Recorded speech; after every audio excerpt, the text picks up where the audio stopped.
Hello, I'm Nick Park from Evangelical Alliance Ireland, and this is our weekly message. It's Friday, but Sunday is coming.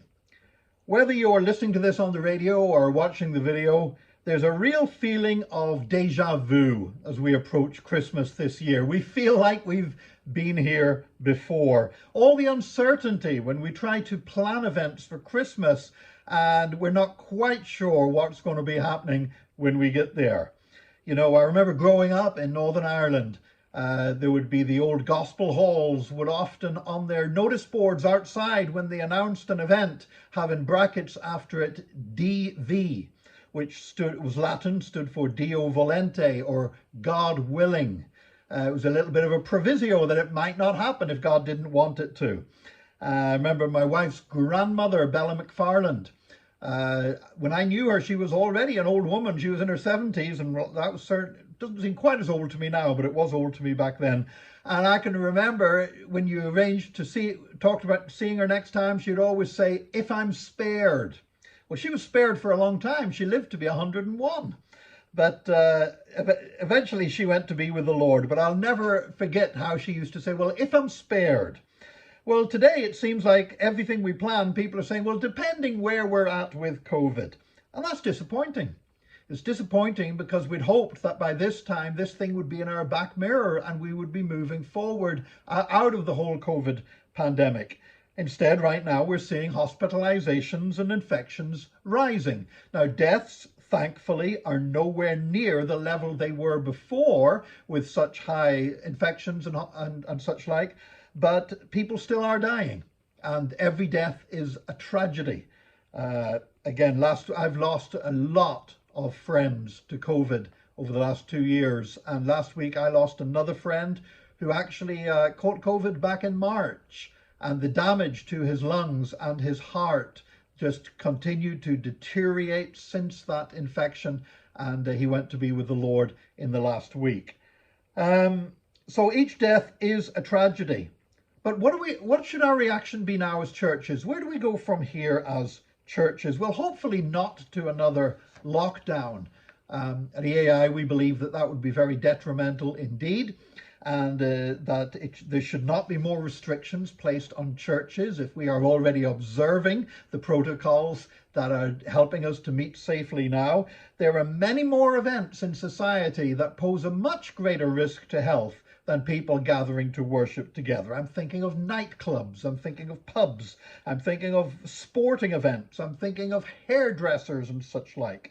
So really to see any further restrictions imposed on churches, unless things were to change very dramatically, would be very disappointing indeed.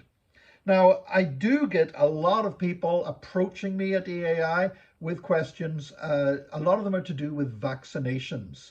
And I do recognize that on the subject of vaccinations, there are Christians have deeply held sincere viewpoints that are often completely opposite from one another. And sometimes people hold sincere viewpoints, sometimes they're sincerely right, and sometimes they're sincerely wrong. But we should still love one another whenever we disagree. Now, I have a personal view, and I've made no secret of that. My own personal view is that vaccines are an answer to prayer. I believe that they are saving lives. They're not 100% effective, and I don't know any vaccine for anything that is.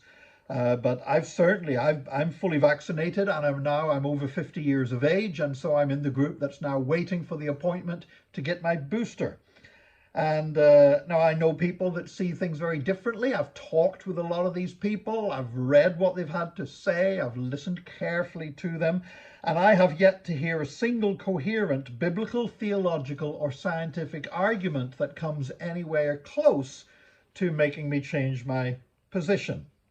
Now, you might disagree with me. That's grand. It's okay to disagree on non-essentials of the Christian faith. And you know what? If you disagree with me on vaccines, I'm going to keep on loving you, and I'll defend your right to believe what you want to believe and to express it. And I would ask you to do the same for me and extend me the same courtesy. One of the worst things that has happened in the Christian church is an intolerance and sometimes a nastiness and a meanness towards people who see things differently from we do whenever this is something that is not an essential doctrine of the Christian faith.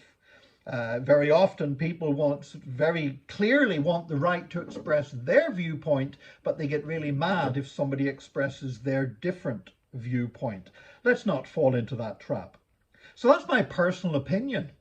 But my job as Executive Director of Evangelical Alliance Ireland is not to push my own opinions. My job is not to hand out medical advice.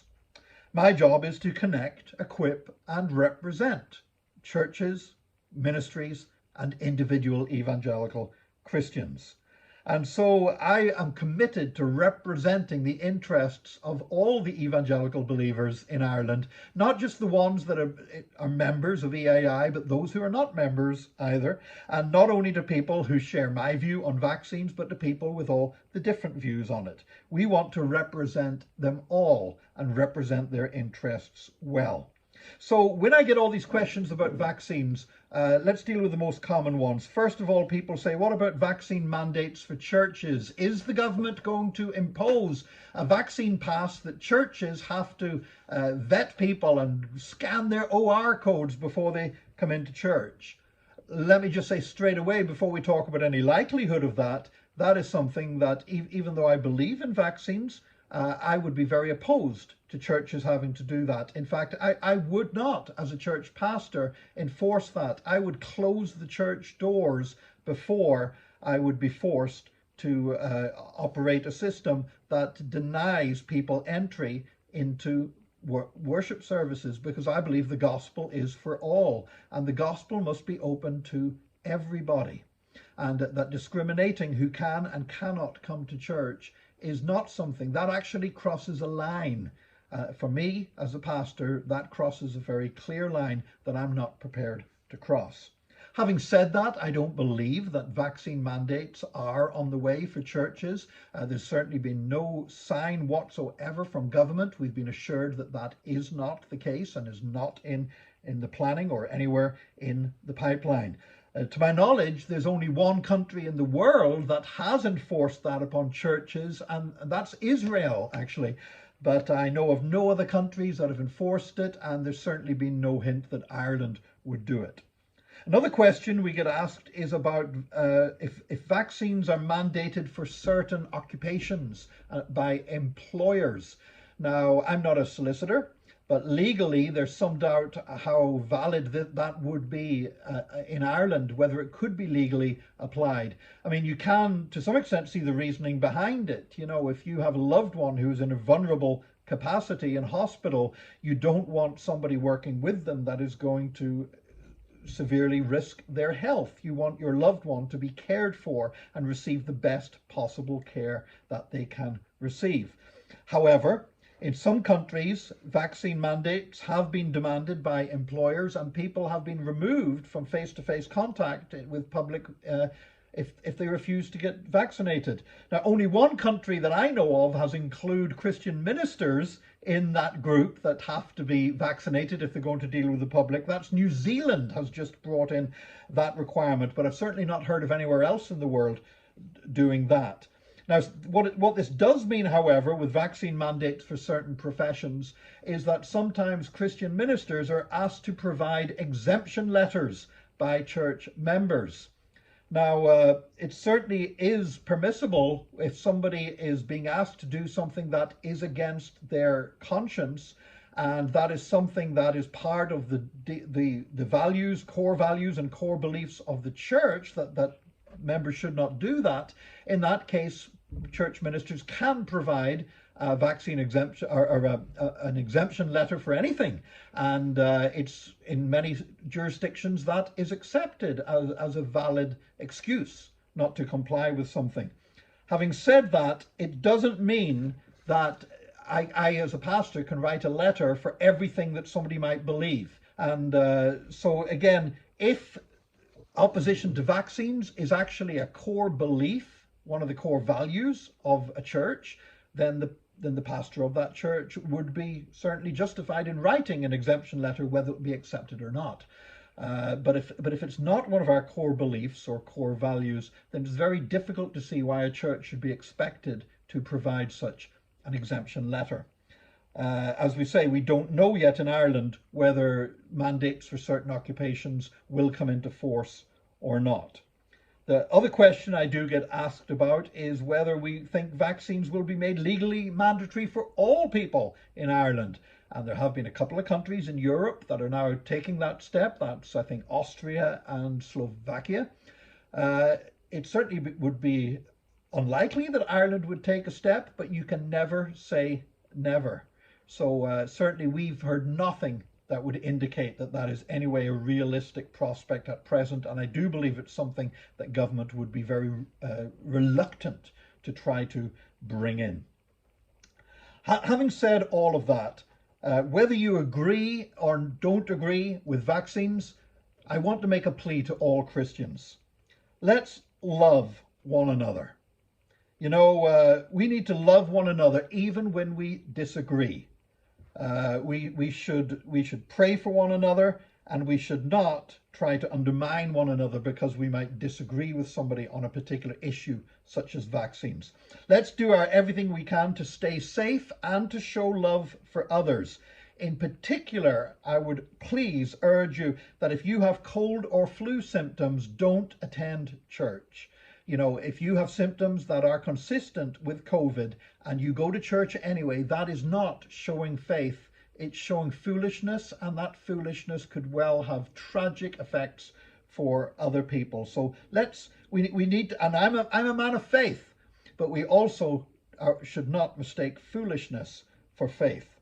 The other plea I would have for Christians at this time is to be truthful, because there's a lot of untruthfulness around. We are not to spread false rumors. We are not to pass on untruthful statements or photographs that have been doctored or fake tweets that have been generated that people never actually wrote. We are not to take photographs of one thing and pretend it's of something else in order to promote our viewpoint, whichever side of the fence we are on. We need to own our words. There's a distressing trend, and it's very prevalent in the church right now, for people to refuse to stand over their words, where they will post something, for example, on social media. And whenever I try not to publicly argue with people. If I see something like this, I try to approach them with a private message. And very often people say, oh, well, you know, it wasn't me, it was a friend sent it to me. Listen, you put it out under your name. They're your words. Own them. And if it turns out that they're not true, and if it turns out that what you posted up is not what you said it was, then we need to repent and we need to apologize, whatever side of the fence we're on. Now, sometimes when I've approached people about this, they've said to me, okay, so the photo was fake, or the photo was of something else that happened years before COVID. Does it really matter? And my answer is yes, it does matter. It matters an awful lot, because we are supposed to be people of truth. And if we cannot be truthful when we're talking about something like this, then how can people trust us to be truthful when we're talking about something that is much more important? And that is the fact that Jesus died on the cross for their sins, and that whether they accept him or reject him will determine their destination for all of eternity. Why should they believe us on that if we can't be truthful on other things? So it is vitally important for all of us that we own our words and that our words are truthful. Let's continue to pray for one another. Let's pray for our frontline workers as well. I pastor a number of doctors and nurses, and I know they are under stress right now. So let's be praying for them, please. But also, even in these times of uncertainty, let's continue to walk as people of faith. We're not cynical people. We're not panicking people. We're not fearful people cowering from every conspiracy. We are people of faith. And my Bible says that the latter days will be more glorious than the former. And I believe the best is yet to come. And it might be Friday, but Sunday's coming.